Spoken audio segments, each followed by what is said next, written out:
In 1932, Australia faced its greatest enemy, the emus.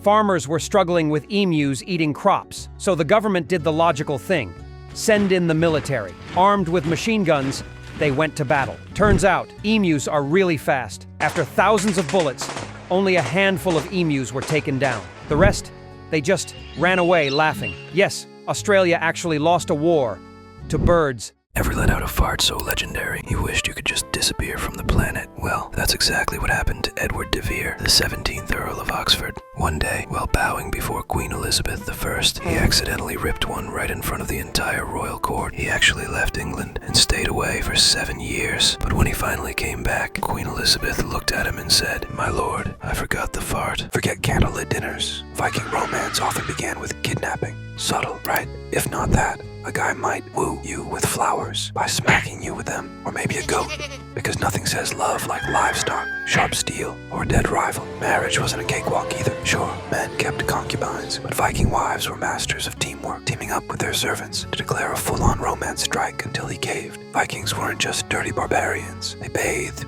combed, and styled their beards so well that Englishmen looked like scruffy side characters and, well, lost their women fast. Bottom line, Viking love was less fairy tale, more battlefield with flowers, goats, and very good hair. Cleopatra is remembered for her beauty, but what if I told you her real power was her mind and a secret fragrance? Cleopatra, Egypt's most famous ruler, wasn't even Egyptian. She was Greek, direct descendant of Ptolemaeus, one of Alexander the Great's generals who crowned himself pharaoh. Unlike her ancestors, Cleopatra embraced Egyptian culture. She was the first Ptolemaic pharaoh to actually learn the Egyptian language. And with 9 languages under her belt, I bet she crushed any tongue twister thrown her way. Sure, she was known for her beauty, but she also had brains and style. Cleopatra even had her own signature perfume, a blend of cinnamon, rose, and myrrh.